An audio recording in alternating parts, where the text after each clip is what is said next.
All right, we do have a bit of full day today. Want to just run through announcements, acknowledge we have several assignments that'll be coming in the next several weeks, as you'll have your final presentations, your final reports, as well as your reflection paper. After today, we have a couple more student presentations. We will have completed all of the social enterprise research presentations. So for those of you who have not yet submitted that assignment, please make sure to do so. It looks like we only have about half of the class has submitted that. So please do not forget. I can send an email reminder as well if that's helpful. And the other thing I would ask, that so many students did a great job with slides as a presentation aid. Please make sure to submit the slide as well, even if you've already submitted your written portion. Please go ahead and also submit the slide, as that's helpful.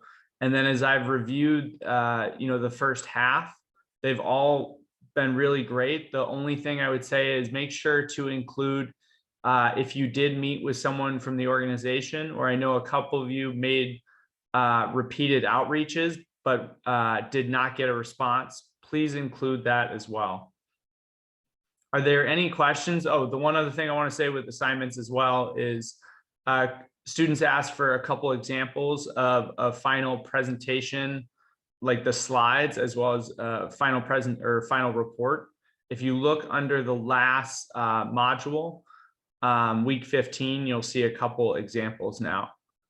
If you're interested in seeing more, I can certainly share, but we just want to show a sample because every presentation and written report is different based on what you're working on this semester. So certainly make it your own. Any questions on grades, and then we'll keep moving through. Looks like we're good. All right. Do we have any announcements from student organizations?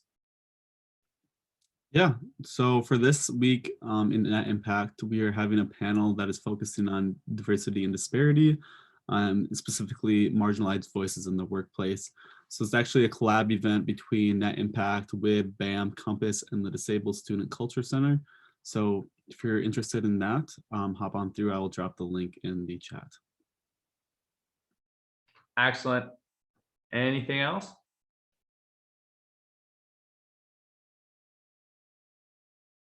All right. We do have two student presentations today, and then we're going to have some awesome guest speakers talking about board governance. Do either Ashley or Noah, who would like to go first? I can go. All right. All right. This is the full screen.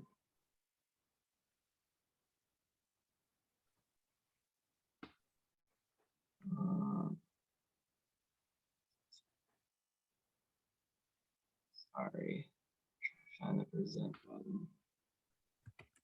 I'll just present from here. Okay, so I had the YMCA for my enterprise project. So just starting with the mission and vision, the Y's mission is to put Christian principles into practice through programs that build healthy spirit, minds, and bodies for all. And their vision is to build strong kids, strong families, and strong communities. So both the mission and the vision kind of go back to the founding of the Y. It started off as an opportunity for men living in late 1800s industrial cities to have healthy opportunities and build really strong communities amongst themselves. The Y's founder kind of saw that there were a lot of men hanging around brothels and bars, and they didn't have a lot of really good opportunity for strong community building. And so he kind of created the Y as an opportunity to kind of escape that industrial fallout. And it's evolved over the last 120, 150 years to include a very wide variety of communities and individuals. So their primary clientele is to service the communities from which they operate. So they offer childcare programs, including school-age care for students in elementary school, early childhood learning centers for children under the age of 5, kids stuff for members' kids when they're working out. It's a place for members' kids to go so that the parents don't have to watch them while they work out. The Y also services these communities by offering physical fitness classes and programs for all age groups. So there's sports for little kids that they can join, like a soccer team or a basketball team. Classes such as body pump for people over 18, and then shallow water exercise design for senior members at the Y.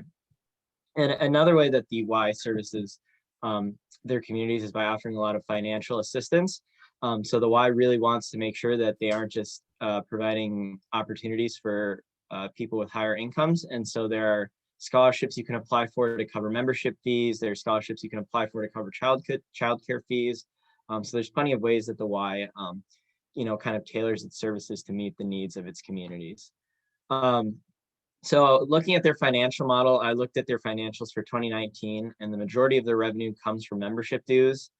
So they got $89 million in 2019 from membership dues. Other major revenues include revenues from youth development, about 60 million, private contributions, 6.5 million, and then government grants, 7.5 million. So the biggest expenses are member services and youth development. So building new locations, making sure that there's enough equipment in each of these locations, money for childcare programs, stuff like that. Those are the really big expenses. And something that I find really interesting is that when you include supplementary services, the Y typically operates at a financial loss and an operating loss. So year over year, the costs for their programs typically outweigh their revenues. But due to the fact that they have all these investments, they have these large capital holdings, they have gains on investments, they do not operate at an accounting loss. So they're able to maintain operation. So when it came to interviewing an insider, I actually know a lot of people that work at the Y, including myself. So I worked at the Y for about 4 years now, the Egan YMCA in Egan, Minnesota. I've been a Kid Stuff staff for about 4 years. I've been a shift lead for about 3 years. I was a soccer coach for about a year. So I met a lot of really great people and got a lot of really good insights at working at the Y. So one thing that I've really been impressed with the Y is how receptive they are to the needs of their constituency. 2 locations really stand out for me in that sense, in that they took a look at all the youth violence in North Minneapolis, and they decided, hey, there's a lot of violence, being inflicted upon people under the age of 18 in North Minneapolis, typically by people over the age of 18 in North Minneapolis. So we're going to create this location that is for people that are 18 years or younger, to kind of serve as a sanctuary, a community sanctuary, and just give them an opportunity to really interact with kids their own age. On the flip side of that, they've also created a 21 plus location in Midway, in between Minneapolis and St. Paul, for members that are 21 years and older, kind of an opportunity to get away from kids in the gym and stuff like that. The Y places a really strong emphasis on community building. It tries to create opportunities for everyone, and that doesn't just include their official programs. It's a really big thing at the Y that they leave enough tables out for the senior members. If you go to the YMCA on any given Monday morning or Tuesday morning, there's at least 10 or 12 senior members playing cards or playing backgammon or playing something. And so they really want to make sure that they are not only a place that, you can go to work out and make sure your body is healthy, but also a place for you to build strong relationships and strong communities. And another thing that I've really noticed at the Y is that it provides a lot of really great opportunities for upward mobility. So like I said, I started off as a Kid Stuff staff, and there were plenty of opportunities for me to both move upward within my program and horizontally to other programs. They really trust you. When you're an employee at the Y, they really trust you, and they really want to give you a lot of really good opportunities for employment. So just based on this information, how can the Y improve? The main concern over the last few years have been cash flow issues. So like I said, they operate at an operating loss, particularly with they've had a lot of cash shortages. So I had a lot of fellow employees who were complaining because they weren't getting their checks on time because, a couple weeks we were running at a very short cash deficit. And like we said, that's because they're running at an operating loss due to the large amount of investments we're able to maintain. But we are running low on cash. And so we rely very heavily on membership fees for revenue. And we're losing out to increased availability of gyms. The Y kind of tailors itself to be this community building gym. It doesn't tailor itself to be this low cost, high quality gymnasium. So they're losing out a lot of members to Planet Fitness, LA Fitness, establishments like that. And so to kind of combat the the kind of diaspora of members, the Y really needs to get back to its core competencies and really push for their strong community building programs. It's going to be a lot of investment up front. It's going to be a lot of investing into youth programs in particular. But if you can't offer a lower cost service than places like Planet Fitness and LA Fitness, you need to offer a higher quality product. And the way that the Y does that is by offering these strong community building programs and these really strong community opportunities, particularly in childcare and youth development. So that's my presentation. Does anyone have any questions? Noah, great job. My sister actually also works at the Y, so Oh, no kidding. I was excited to see this. She's an aquatics director at a small Y in Cadillac, Michigan. But Nice. the one question I would ask, as you emphasize community building, how have you seen them adapt this past year? Yeah, so I haven't worked as much at the Y this past year as I have in the past. A couple ways that I've kind of noticed is that we're really keen on making sure that our Kid Stuff Center opened up as early as possible, because we wanted to make sure that not only people that don't have kids are able to come to the Y and work out. We wanted to make sure that parents feel comfortable bringing their kids to come work out, and so we really took a lot of really strong, we already had a very, very strong cleaning regimen in Kid Stuff. And we really took that up to 11, and really making sure that every like toy, reducing the number of toys in Kid Stuff to make sure that, there's a smaller number of things that we have to worry about cleaning, making sure that things get cleaned in between, kids coming and going into Kid Stuff, really making our, the schedule a little bit stricter, making it that parents had to sign up for a time slot at a particular time to reduce the amount of contact with the staff, and making sure that there aren't kids coming and going freely, and making sure that the kids are all coming at one time and leaving at one time, and making sure that we can, clean the room in between. So I think that that's probably the way that I've seen them most adapt to this last year, to make sure that, everyone in the community can come and access the Y, not just people that don't have kids. Yeah. Well, no small feat. Yeah. Thank you. And Ashley? Hi guys. So I have Sidekick Education. It's an AI featured app that chats with students, and it's a research driven nonprofit, and they base it off motivational learning, and they help connect students with opportunities like internships, projects, and learning programs by chatting with students about their needs and finding opportunities that their interests. And then they also connect with teachers to help them find community organizations and help them create projects for their classrooms that help tailor to students' interests and help motivate them towards learning. And then this is their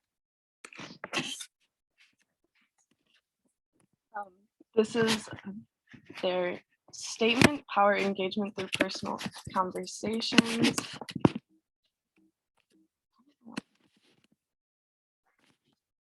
And so I was able to talk to Sarah Shaw. She created this company in 2018, and it's based out of Madison, Wisconsin. And she also graduated from Madison, and then she created this. She wanted to go to medical school, but she was discouraged because she was a girl. So it was a company that was close to her heart, because she felt that women need to be motivated, because they are often not able to get in STEM programs because people discourage them. So she did she researched motivation and used that into her chat box features, and she ensures students can see what they are capable of.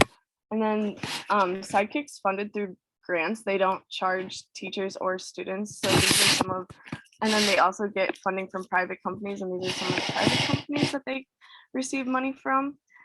Some things that I think that they could maybe improve on is just developing their company a little bit more. They only have 9 employees right now, and their website's a little bit basic, I would say. So I think those things could help improve their company and maybe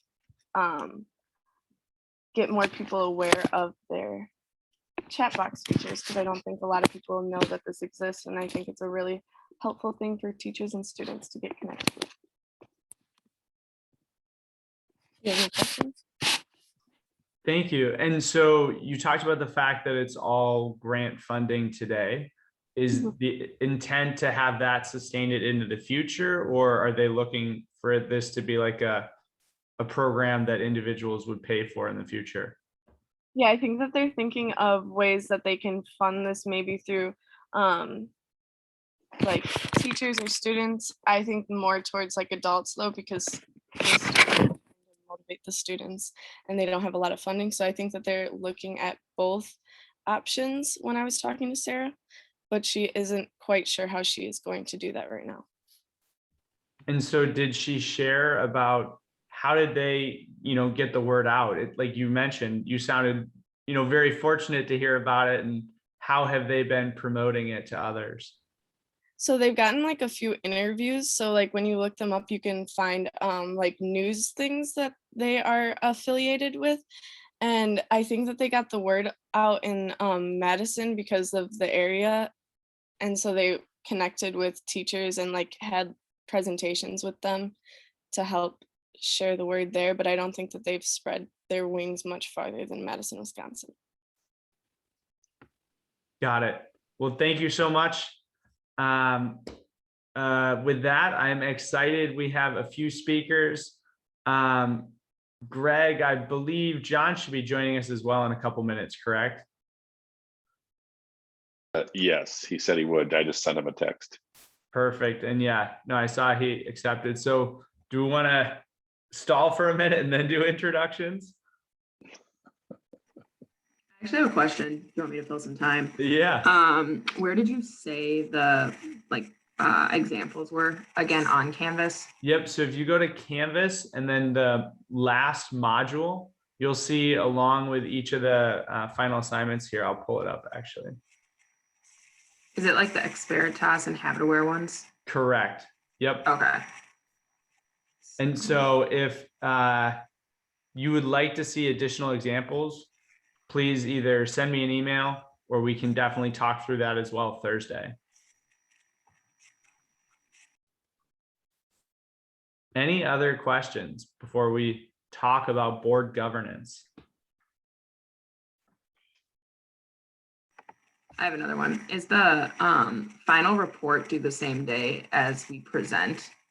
So the final report is due, if you go to Canvas, I did check all the assignments, so I don't want to misstate anything.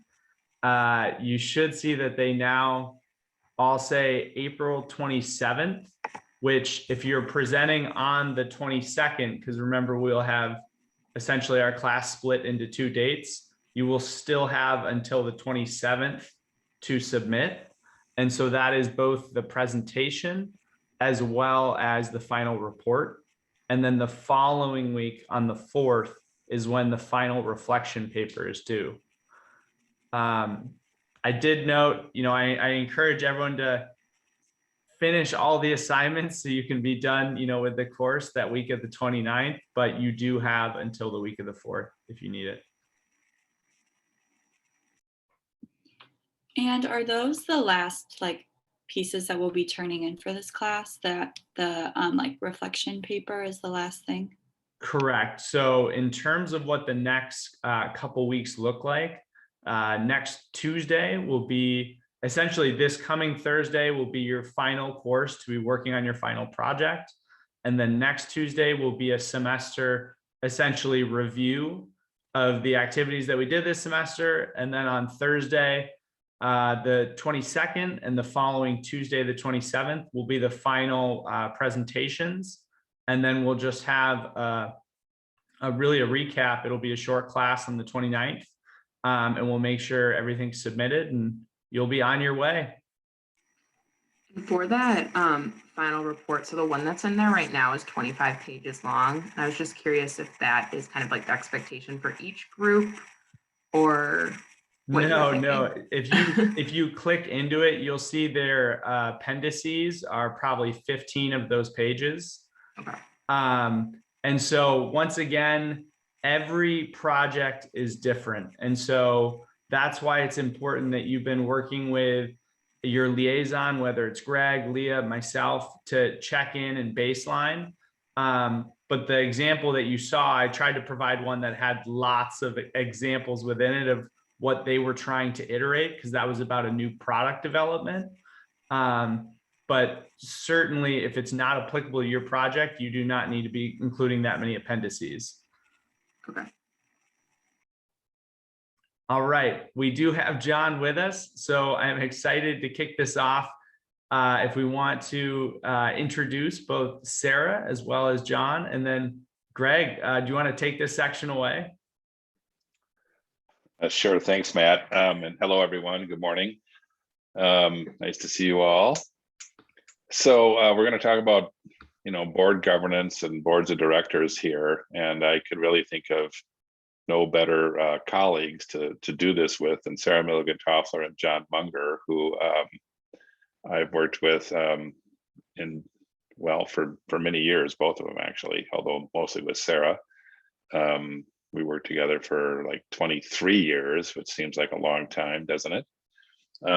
You're nodding, you're on mute too, by the way, and so are you, John. And I think, I would just start with just saying a very brief overview of boards. Oop. So John, you're kind of giving an echo there, I think, since you came off mute. I don't know if you got a speaker going on there or something, but there's somebody's giving an echo. Anybody else hear that echo? I hear it, Greg. Yeah, it's kind of weird. Anyways, so people wonder what a board is, and in a nutshell, boards are required, at least in the state of Minnesota, for a corporation, nonprofit or for-profit. And you kind of need a minimum, in the state of Minnesota, you need a minimum of 3 people to serve on a board of directors. And, in a nutshell, the stated role is to provide, if you will, oversight to an organization, either a for-profit corporation or a nonprofit. And technically speaking, the board would be really the people responsible for the organization, at least in the eyes of the governor of the state that they're incorporated in. And I always say the number one responsibility of a board is to hire and fire the CEO, and then after that, to provide governance and then help support and resources and that kind of thing. But it's actually a fairly simple role. Of course, boards vary dramatically in their application of those things. And, with that as an introduction, I will open, Matt, you have a number of questions here for the panel. But before we do that, maybe we give, how about Sarah, if you would take a minute to introduce yourself and Children of Nature Network and all that you do. Well, good morning, everyone. As Greg said, I'm Sarah Milligan-Toffler, and I worked with Greg at Wilderness Inquiry from 1990 until 2013, at which point I took over as the president and CEO. Well, I was the executive director, now the president and CEO of the Children of Nature Network. So I've been here for 7 years. And so worked very closely with the board at Wilderness Inquiry, and even more so here, and have served on a number of nonprofit boards in the Twin Cities, including Pillsbury House Theater, Upstream Arts, actually, and then served in some committee roles and some different school-based activities and things like that. So that's my background. Thank you, Sarah. John, now would you try coming off mute again and seeing how it goes, and tell them about your background?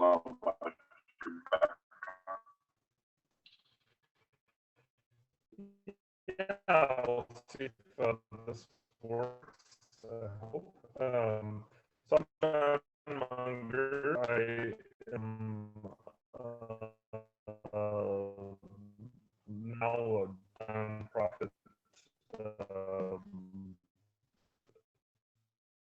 So, John, we're having a tough time hearing you. But up until a year ago, I ran the local foundation. I started an organization from 2002 to last year.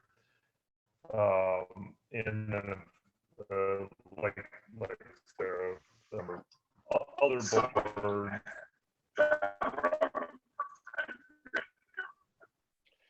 What I'll do is switch to my phone and then maybe circle back. How's that? I think that sounds good. It's kind of hard to hear you. So you might try turning off your video, and that might increase your bandwidth, so to speak. Try saying something now, John, to see if that's better. How's that? Any better? Yes. Yeah. So we can go without looking at your face. Well, that might be doubly good for everyone. So yeah, once again, John Munger was the executive director and started the Loped Foundation. I'm a attorney by trade, but in this organization and running it in the last year. And now I've been on the board of other nonprofits as well, like Sarah. So that's my background. I did work with Greg on some projects all along the way. So we've known each other for quite a few years, and Sarah as well, for that matter. So that's who I am. Thanks, John. I would say you're still a little broken up. So I don't know if other people could catch what he was saying. If you have a phone number that you can call back into, you might try that.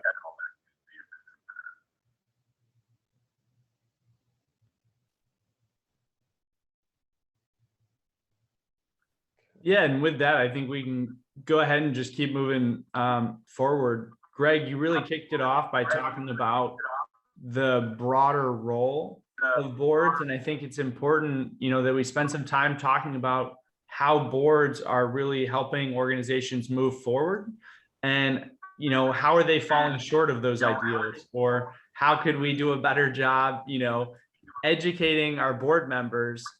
Because I'm sure a number of both of you, as well as John, could tell endless stories of the hurdles that you ended up having from board members. Yeah. You want to jump right into hurdles? Well, I think you started to introduce it, but why don't we spend a minute, if you could just broadly share what you've seen in action at your organizations as the objective of your boards, both at a high level, and then if you could provide a couple specific examples of whether it was steering committees, strategic plans, or different initiatives where you pulled the board in to be part of a decision-making process. Okay. Maybe Sarah, I would turn to you first, if you don't mind, to kind of respond to that. Sure, I'm happy to do that. Well, Greg, as you were saying, I think, from kind of a high level perspective, I mean, boards really have a responsibility to set the strategic direction for the organization, to approve an annual budget, and to do, as Greg said, hire and fire, but also do annual performance reviews with the chief executive. So I think that's really kind of the governance role. And for that role, the kind of the best metaphor I've heard to describe that, and I often talk with board members about this to help them conceptualize their role, which is like, if you think of a ship and the kind of the bird's nest, the board is up there with their telescope, looking out to the horizon saying, are we headed in the right direction? Is this ship going in the right direction?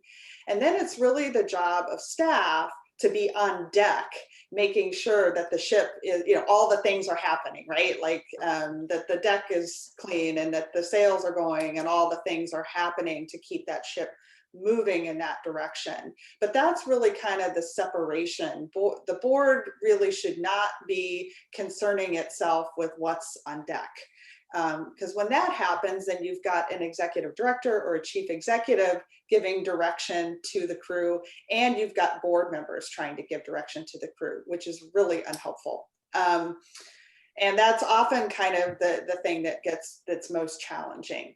I think, the other thing that board members can do, so there's kind of their governance role, but then they can serve as, some of the, kind of the most engaged volunteers as individuals. So their governance role is really as a body, but then as individuals, they can serve as volunteers. As you mentioned, Matt, serving, we have at the Children in Nature Network, a governance committee, a finance and investment committee, a development committee, and then we have, a equity and inclusion committee, and then we have some ad hoc committees. Like we're in the midst of a strategic planning process right now, so there's a Vision 2025 working group that is, meeting regularly with staff and with our consultants, to give input into that process.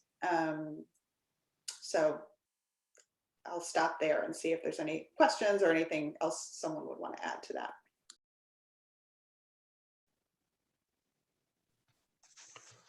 Well, can you guys hear me now? Yeah. Much better, John. Yeah. Excellent. So I wouldn't add a lot to what Sarah was saying. I think that's all right on. A few things that come to my mind are just kind of reinforcing what she was saying about kind of undermining the executive director. I mean, you see that at various boards where individual board members will go and give direction to staff members. One of the places I see this is in some government boards, right? You're elected to a city council or something, and then you go to staff and tell staff what to do.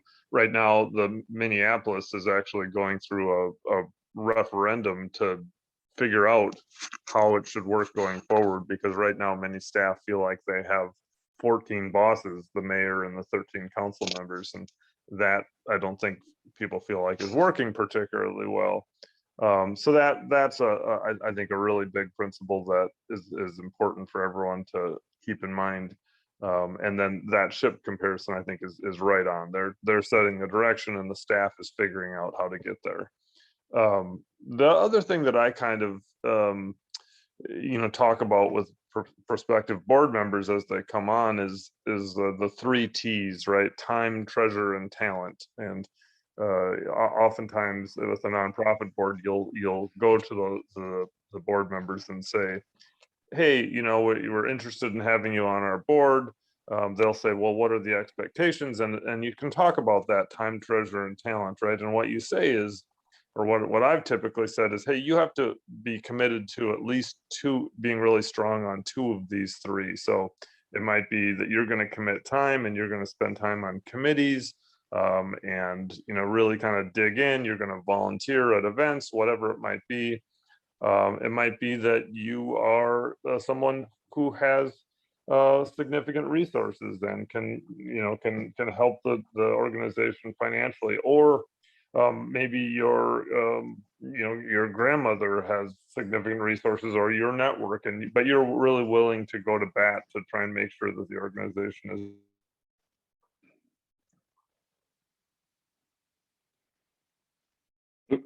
You dropped off there, John.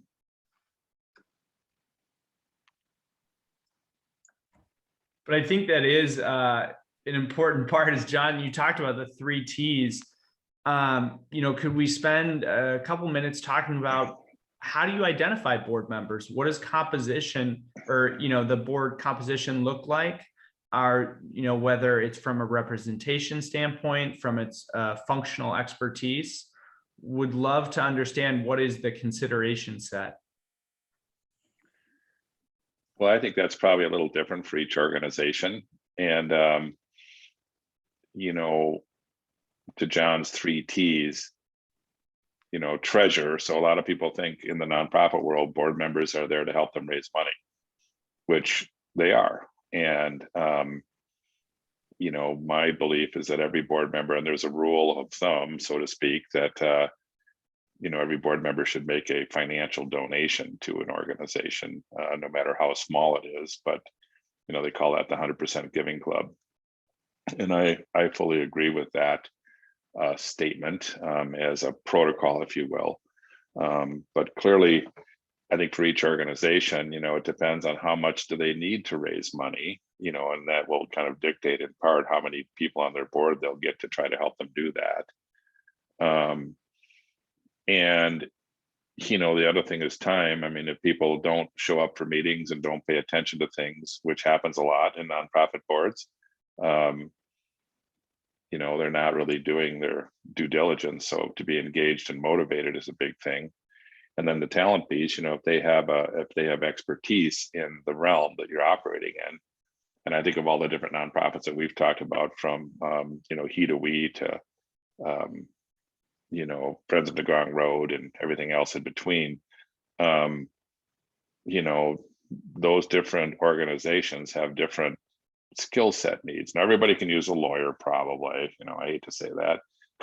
Everybody can certainly use an MBA student, for sure. And, you know, the vast pool of talent in between is oftentimes recommended. So I don't know what Sarah and John think, but I think the composition of your board is, well, then there's other pieces to it too, representing your constituencies. So if you're working with, in the case of, you know, organizations I've been involved with, if you're working with people with disabilities, I mean, you have people with disabilities represented on your board, or people, BIPOC communities, or whatever it is. So it's kind of a democratic mix, really. And, you know, there is no one formula for it, but if you get too much of one and not enough of the other, you know, you can have, you know, some difficulties, I would say. I don't know, Sarah, if you agree with that or not. I do, Greg. I do, Greg. And I would say that, you know, what we have established at the Children in Nature Network is kind of a guiding document around how we select board members and the kinds of, you know, priorities. And we revisit that every year. And then we have a board development matrix where we, you know, we really identify, like, demographically, like we want to have representation across, you know, geography, across gender, across race, across skill sets, across, you know, sort of kind of parts of our field, if you will. And we set targets and goals for each of those. And so when we're looking to recruit, like, a person that, you know, we'll put emphasis on, you know, to make sure that we're balancing out that board makeup, right? And we hold ourselves accountable to those goals. We don't always meet them, but, you know, that's a tool that we use to, you know, to hold ourselves accountable.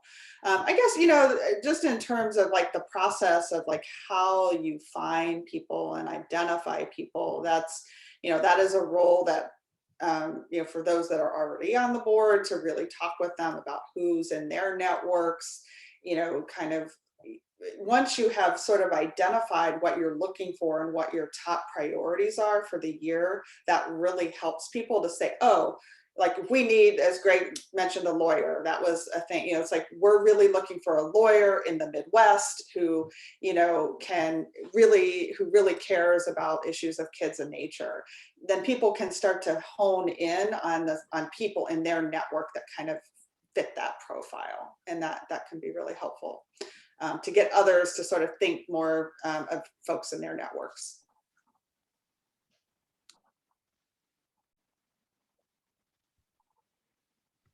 And Greg talked about the 100% Giving Club. Would love to know, why is that important?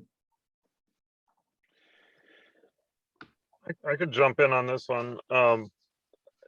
You know, if your board is not on board with what you're doing and is willing to give, it's really hard to go to outside people and say, hey, we need, you know, a donation, we need your financial support. The board's messaging is pretty key on that. And as Greg said, it can be indexed to the, where people are at. So if someone can make a $10 donation, great, that's what they can do. Others maybe have a lot of wealth and can make a much larger donation. But if everyone isn't giving something, that sends a strong message to the rest of the community. Yeah, no, absolutely agreed and understood. And as Sarah mentioned earlier, if your board is an example of some of your most engaged volunteers, I do think, it's alarming or worth noting that you haven't been able to build advocacy within that leadership. And I would just add to that, Matt, as Greg was saying, and John was too, about really setting those expectations up front. And we have a board job description, and it says right on there that, some organizations will set a minimum, if you're joining this board, you're giving, $5,000 minimum. For the Children in Nature Network, because we have, a broader array of folks on our board, we just ask that they consider making the Children in Nature Network one of the top 3 charitable donations they give annually, whatever that is. And setting that, and just, in the conversations about whether they want to join the board, being really clear that that is an expectation. Yeah. Mm-hmm. Can I jump in for a second on that? I think this brings up one of the really fundamental tensions within board governance, because there are boards, and I can think of a few where you are giving $50,000, $100,000, or even more, and that's wonderful, obviously, for the organization, and the organizations are generally very dependent on gifts like that. But it can also very much warp the governance structure, because now you have one board member who is giving, say, 10% of your organization's budget, and they don't like a particular direction that you might be going. And do you really have the ability to say no to them, even though as executive director you have thought through these issues much more? You know the kind of the big picture. It's something that I think is needs to be wrestled with, and I don't know what the answer is, but it's a challenge. I mean, I actually generally tried to avoid having my biggest donors on the board for that very reason. Not that they weren't wonderful people, but you really want to have the independence to do things that you think make sense, not based on what one donor might be, thinking, but based on what, your breadth of knowledge of the whole organization.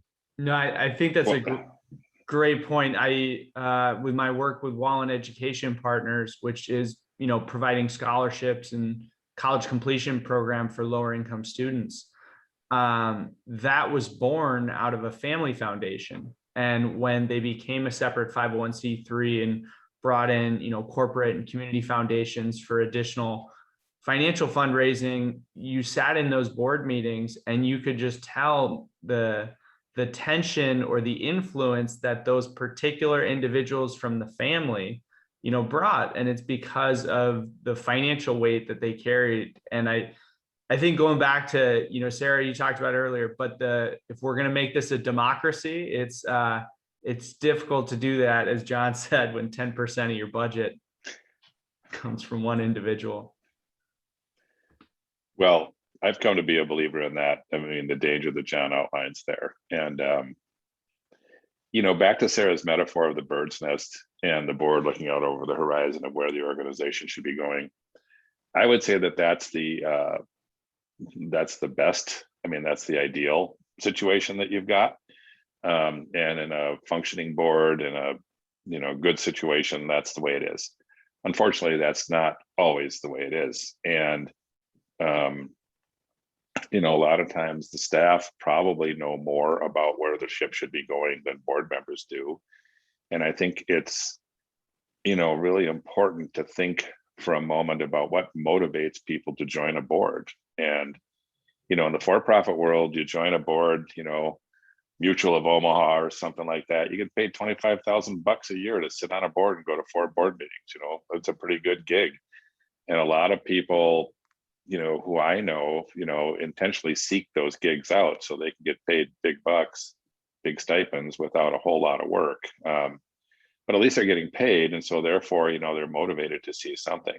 On a nonprofit board, that's not the case. They don't, in fact, there's strict rules and conflict of interest that a board member does not get paid, does not get any financial remuneration or preferential treatment in theory, by serving on a nonprofit board. So, that speaks to motivation. And I think the really important thing, if you're one of your questions, Matt, is how does a new executive director, deal with it, is to look at motivation of your board. And, a lot of people join boards simply because someone who they like or someone more powerful than them asked them to do it.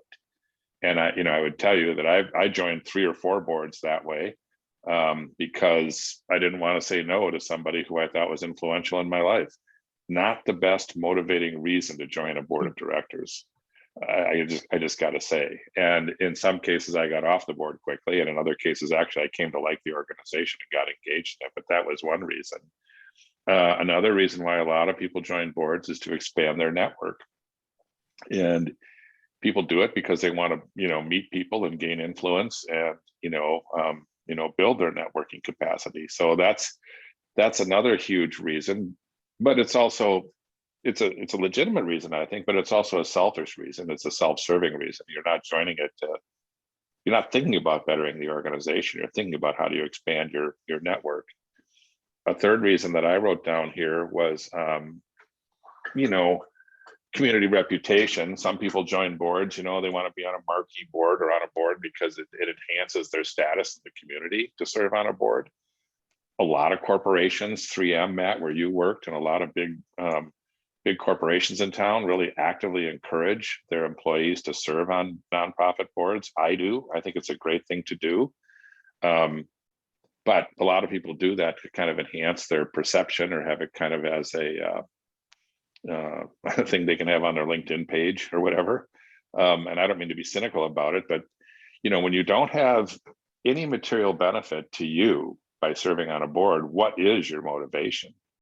And I think for some of those wealthy donors who give 100,000 or those big ticket donors, I mean, it's about community perceptions.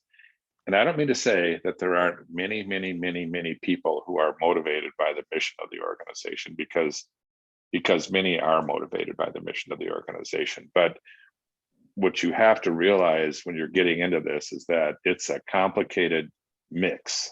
It's a complicated mix mash potpourri of things that are coming at you. And as an executive director, it's rarely as it seems, and it's not clear cut. And I would say to you that I have that Jim Collins book on, the social sector and good to great, which is probably the best thing ever written about nonprofit boards. And he talks about it being more like a legislature. If you're, you have a legislative process with board members. So with that, I'll be quiet, and I'm curious to hear from John and Sarah, but what motivates a board member is key to your relationship with them as an executive director.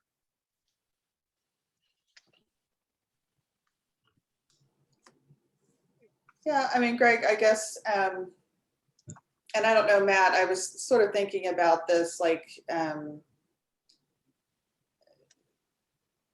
what advice is there for, EDs in interacting with the board, and kind of where can boards fall short of kind of the ideal? And I guess I think of 2 things. It's like, and Greg, I know you've experienced this, John, because we've talked about it. John, I wonder if this has been your experience, but I think, I can't think of any other situation where, let's say I'm a successful writer, let's say, and I join the board of, a literary organization because, they bring me on because of that. But like, if I were invited into, say, 3M, just because I'm a successful writer doesn't mean I would come in and say, hey, have you ever thought about doing this with your business? I mean, what about marketing this product, or, that sort of thing. And for some reason, people, when they come into nonprofits, have this sense that because they're successful in another area of life, that it's their business to come in and start telling the executive director how to run that organization.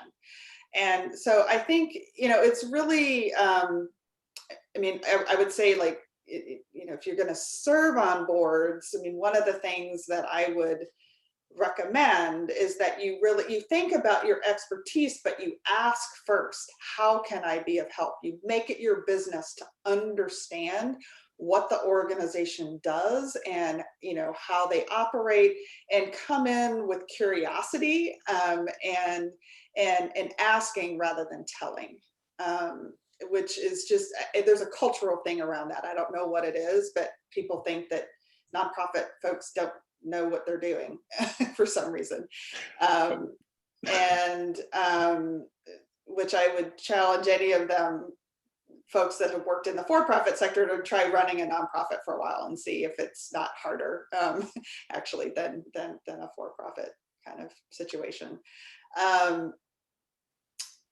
So yeah, I was thinking that. And then the other thing, and this was a lesson that I actually, my dad served on many boards, and so I kind of learned about community service watching him do that. And one of the things he always said is, like, whenever he would go into a board meeting, the question he would ask himself is this executive director the right person at this time? And if the answer is yes, your job is just to do whatever you can to support them. If the answer is no, then you have some conversations that you need to have offline about, helping to correct that situation. But it's never helpful to go into a board meeting and start challenging your executive director. You really are there to support them. And, I wish more board members sort of thought of it that way. So that's a story that I often share with my board members, to help set the stage for the kind of partnership I'm looking for. And that is a very delicate balance, that power dynamic. When you're in that position, Sarah, I would love to know, how do you react? How do you have that conversation about board members?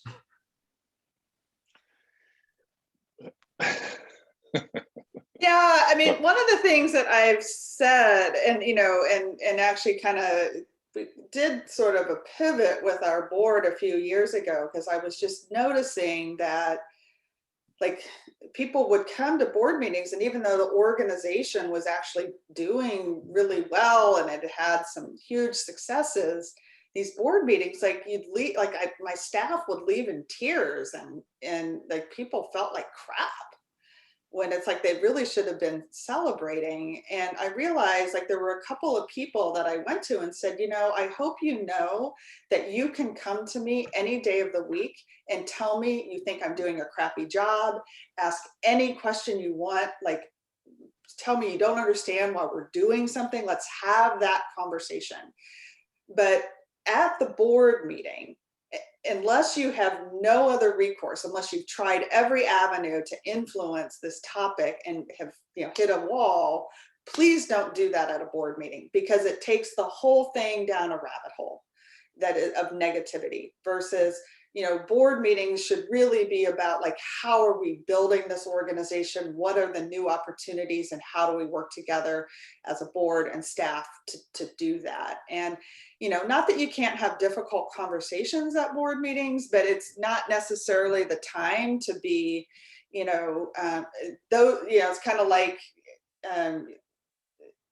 deliver, good news, in a group, and bad news in a smaller group, or, one-on-one, like, have those conversations like that. So, I mean, that's how I've tried to address it. And people actually, I mean, what I have found is that most, like, they're just not aware that they're doing that. So it's not their intention. I could jump here a little bit. I mean, I think I love Sarah's dad's formulation about, is this the right executive director at this time? I mean, I think that's the ultimate question for most boards as they move along, in terms of a difficult question. I think they sometimes do, as Sarah said, get confused that on their broader role about their expertise and what they're brought there for.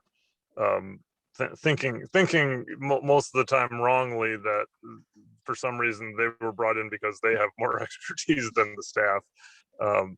So that seems right on.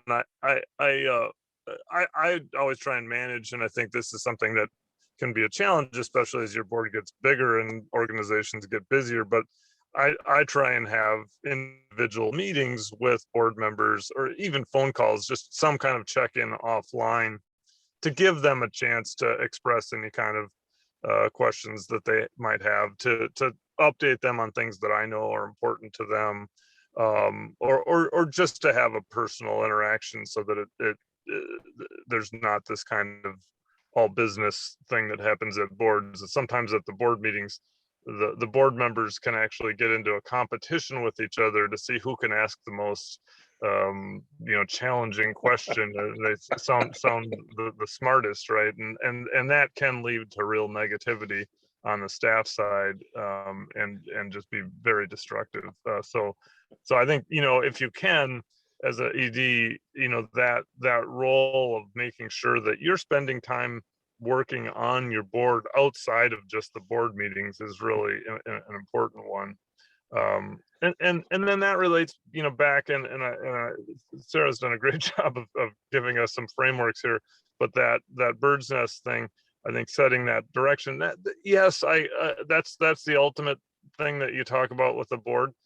But I think really an organization that's working well, more often than not, it's the executive director who really knows the direction that you want to go and is helping guide board members to, this is the direction we want to go. And oftentimes the ED's job is to help the board feel like they're the ones that thought of this idea, or that they're helping shape this, and they are, I mean, for sure, if you have a good board. But the ED is spending all of their time, they're getting up in the middle of the night with a new idea. They're the ones that are just so focused on the organization day in and day out, and know all the staff and know all the constituents. So the idea that a board member is going to be setting direction independently is a little bit backwards. And I think, again, Sarah's formulation about or I don't know who it was that mentioned the legislative side, but really a board is more of a legislative body. And if you think of like our government, the president sets the broad direction, the legislature, talks through kind of, the more implementation of things is kind of how things are designed to be. So it's a little strange to think of a board of 13 people setting a broad direction. So it's a fiction we all keep up, but one that has some tension in it. Yeah, I agree with that. I think in my experience, it's been very, very rare that a board has been the one to really set the direction and or to initiate new things. Very rare. Doesn't mean it couldn't happen. Example. I actually have an example where that worked, but I see that, and I'm happy to share that if folks are interested, but I see, Matt, that you want to make sure to open up time for questions from the class. You're on mute. I'd probably do that once a day, and we've been in Zoom for a year. Yeah, so the fact that each of you have this expertise, both as organizational leaders, as well as individuals who have sat and served on boards, for students in the class, what comes to mind, or what questions would you have for our speakers here today?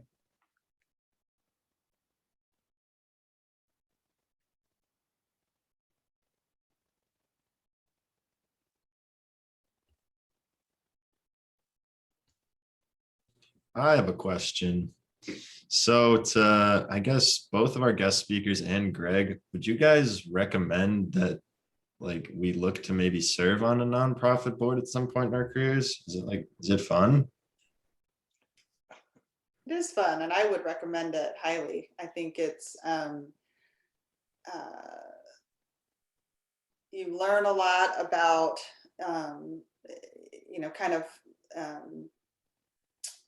from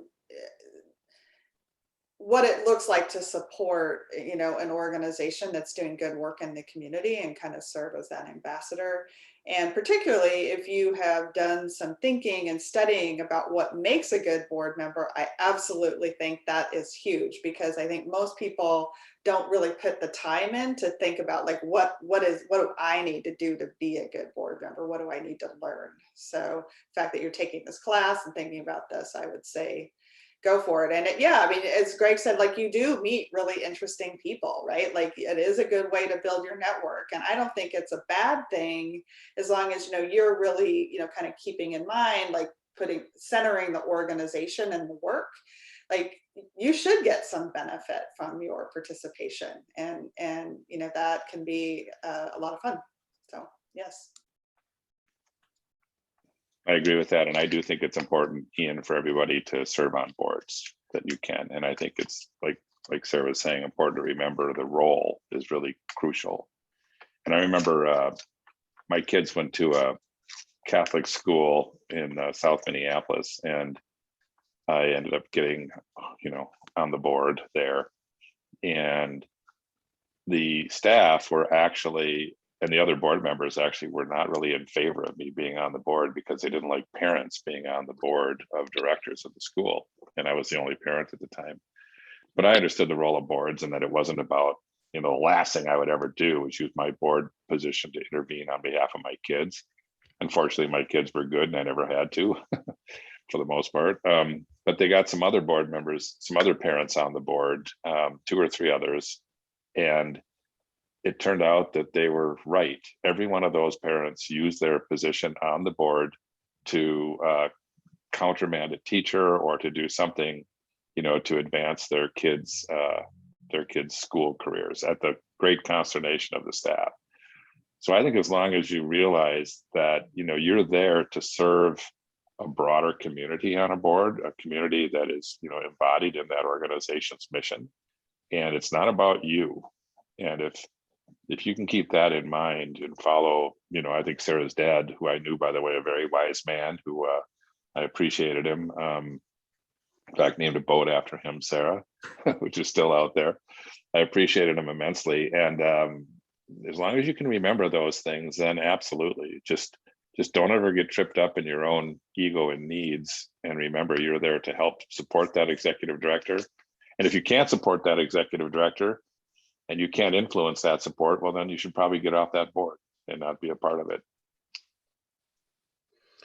Yeah, I would just quickly add, I think being on a board is, you know, can be a really positive thing. I think one way of deciding whether to be on a board at any time is to ask yourself, you know, as you're going onto the board, do I want to support what the executive director is doing at this organization, or do I want to run this organization? If the answer is you want to run it, you know, you should seek to do something else, right? Because that's not what you're going to experience in a good way on a board. You're just going to end up at loggerheads with people if what you want to do is run the thing. So, but otherwise, I think it can be a really positive experience. When I love how Greg, you framed it up earlier of just having those one-on-one conversations with board members, of trying to get a deeper understanding of where that motivation is coming from. That I think that can lead, you know, for all of our students. I know numerous of you are involved with so many different student organizations. You're taking leadership roles. It's a similar conversation of, you know, what are your motivations that get you engaged with those? How are you engaged? How are you contributing? You know, and it's more than just the position or the title and, you know, being that stature in community. All right, want to make sure we have time for a couple more questions.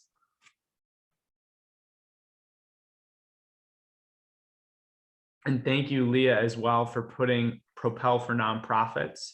Not only is that an organization that provides opportunities to join boards, but another important thing that we heard from each of our speakers is this idea of ongoing training, of building my acumen so I can be a better support to the organization. They also do a lot of different governance training.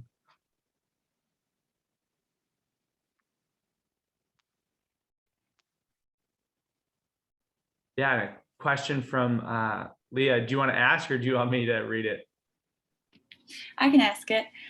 What do you wish you would have known before joining a board of directors, or what advice do you have? Also, I guess this is like 2 questions, just in general as well. What advice do you have for college students preparing to enter the workforce?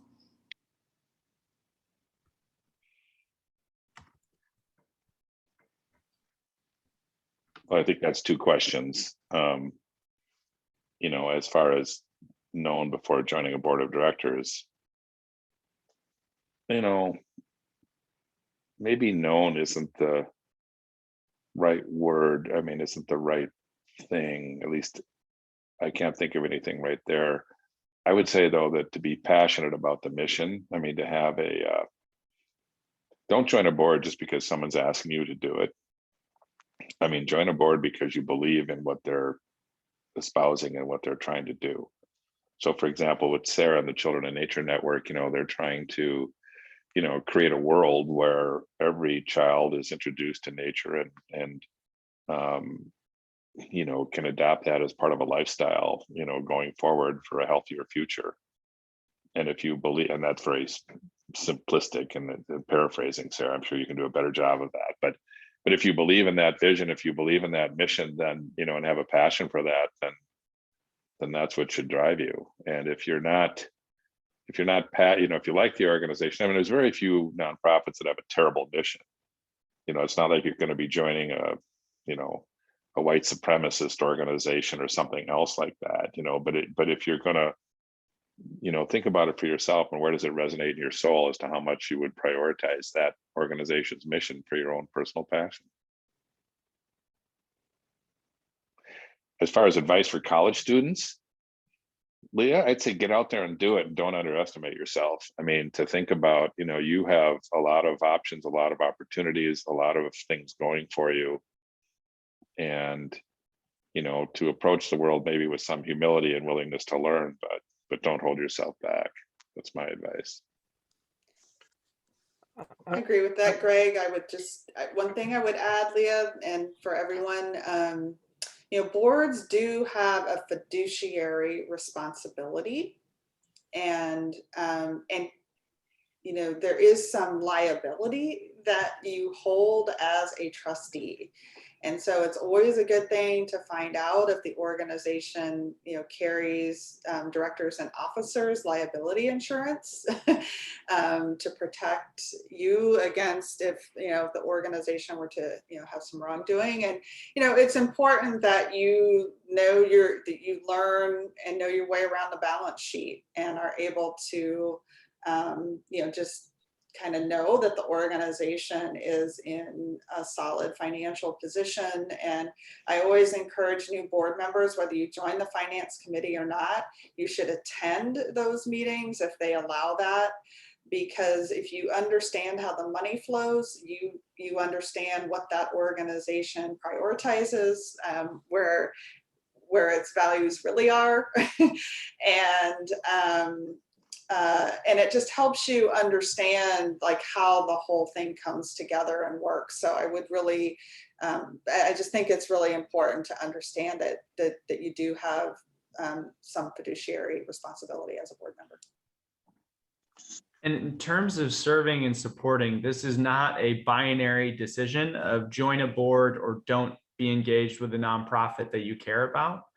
Organizations are always looking for volunteers, for advisory councils, for a number of different ways. And so just because there's not a particular board opening at an organization you want to work with, feel free to reach out with the executive director, have a conversation with the ops or development team to understand, based on, once again, your interests and motivation, how could you contribute and support that organization? Yeah, I'd echo that point. Yeah, I mean, I think so many times I've had people approach me and be like, "Oh, I really love your organization. I'd want to join your board." And after talking to them a few minutes, I find out what they're really interested in is volunteering for a piece of the organization, or being a coach at some level, or just some other role.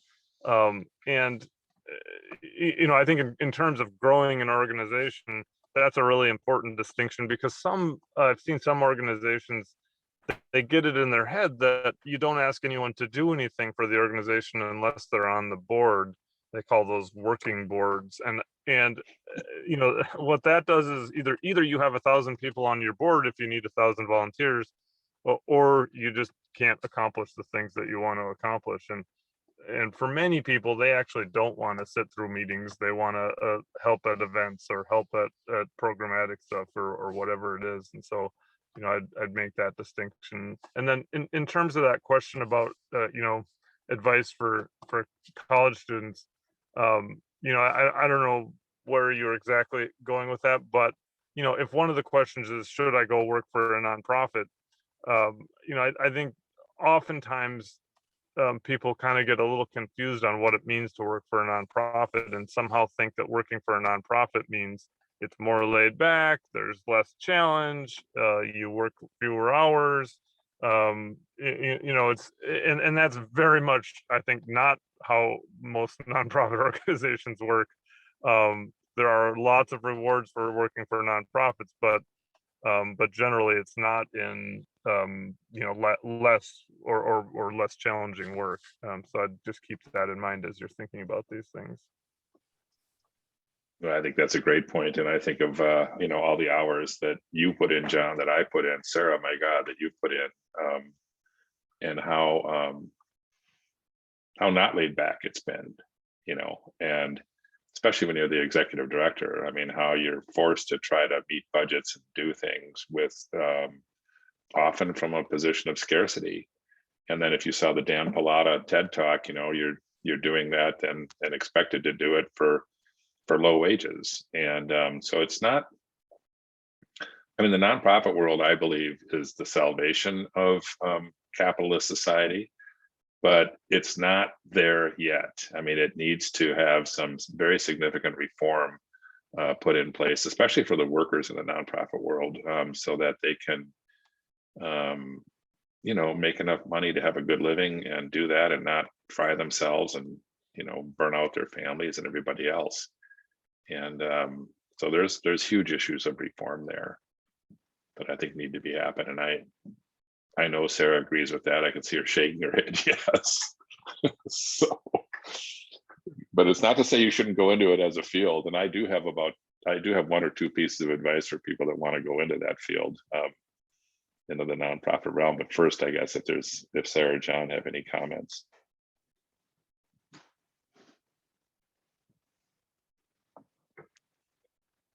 Well, with no comments, then I will say this. I remember talking to a relatively new executive director about, 14 years ago. And we were talking about our boards and all of that. And I had been an executive director at that point for like 30 years. And I said to her, I made a comment that I forgot, I said to her, oh, you still think that you work for your board of directors. And she thought I was some arrogant SOB or something like that. And about a year or two ago, she came back to me and brought that comment up and said, I remember 14 years ago, you said that, I still think that she works for the board of directors rather than the other way around. And as a founder, of an organization, I was there first. I was actually on the first board of directors with my dad and his legal secretary. We formed the board. So, I was never hired by the board. But I think that the important point here for new EDs is to realize that you do work for the board of directors. They have the legal right to fire you or hire you, but they also work for you. And in fact, I think it's a healthier situation if you think of them as working for you. And there's a dynamic there that goes back and forth between an executive director and a board. Because if you sit there and expect your board of directors to give you the direction and do things for you, I think you're going to be sadly mistaken. So, nonprofit leadership is really I think a specialty field that requires a certain kind of person and the right balance of character, leadership. And, as I've often said, people ask me, like, what is it, what does it take to be an executive director? Do you have to have an MBA from the Carlson School? And I said, no, even though I have one of those. I said, no, what you need is the height of a rhinoceros and the emotional memory of a gnat. And if you have those two things in place, then you can move forward as an executive director. I love it. You talked about reform as well. I think another important topic is you talked about the powerful voices that can happen on the board, or individuals that are not necessarily productive or moving the organization forward. What can you, as fellow board members, be doing to educate and influence, rather than so often in so many settings we all have the bystander effect of watching something play out and having a meeting go down a rabbit hole where a fellow board member could have potentially pulled us out, and would just love to hear thoughts on that. Let me jump in on that quickly. That's something I have thought about a lot over time as a ED, because let's say a board member during a board meeting asks one of the questions that Sarah was alluding to, to derail a board meeting. Well, and it's some operational level thing that they really shouldn't be involved in.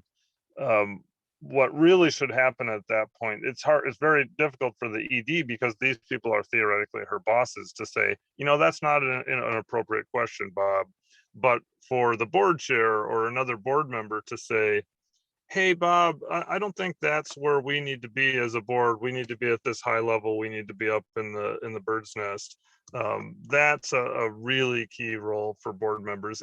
And by the way, it's not like Bob is doing something evil or anything. And most of the time, Bob is going to be appreciative of somebody pulling him back out. So it's not like you're really challenging him or her. It's just, we all, human nature, we tend to kind of get a little too deep sometimes. And so that, I think, is one of the most important roles for a board member, is to police each other to make sure that they're, as a board, not going to places that they shouldn't. Well, I John, agree with that, but Yeah, go ahead, Sarah. I was going to say I agree with it, but I've often seen it not happen, because the last thing board members want to do is make enemies of each other, and they're not there to ruin their relationships with each other or their reputation. So, I've seen it go the other way probably too many times, where a board member derailing the board meeting did it and got away with it because no one would challenge them. Oops,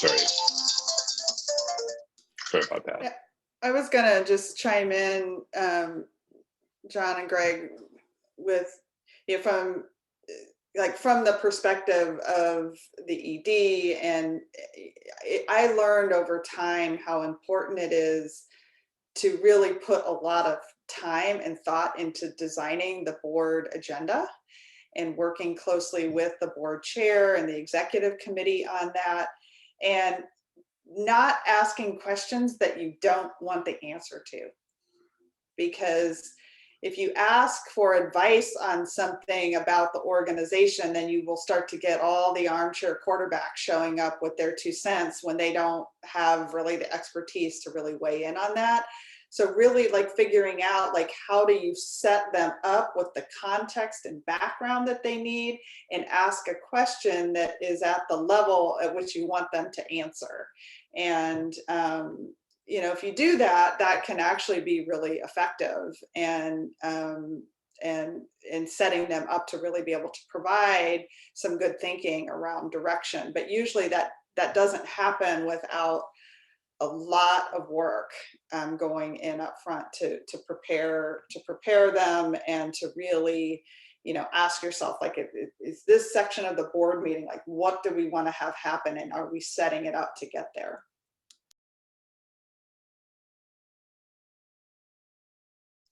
That's good advice, Sarah. And I think actually maybe what we should do sometime is write down our little tips and pointers, for people, executive directors, about board meetings and board members. One of my rules of thumb that I had was never have a person on your board who doesn't make, at least 3 times as much money as you do. That's in the unofficial board book of Greg Lais, because what I've had is board members resist the idea of an executive director making more than they did just because they thought that they were on the board. So whatever their job was, wherever they were, it didn't matter. You were subservient to them and you should not make more money than they do. So that might sound really silly, but it was true. And I would say another thing for me, I found I got my biggest raises from our board, not when I accomplished something or, did something great. I got my biggest raise when I got my MBA, because I think the board was afraid I would leave now that I had an MBA. I got my next two biggest raises when I had my kids, because boards were sympathetic to having children.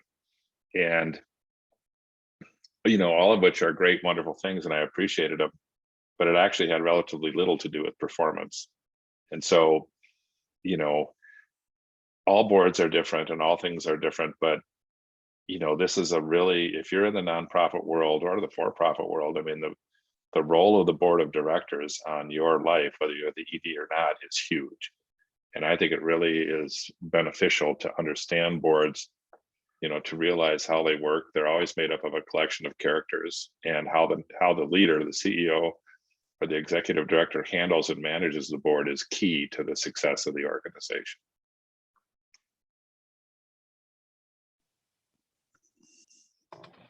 I think that is well said. Thank you. Are there any final questions for our speakers today?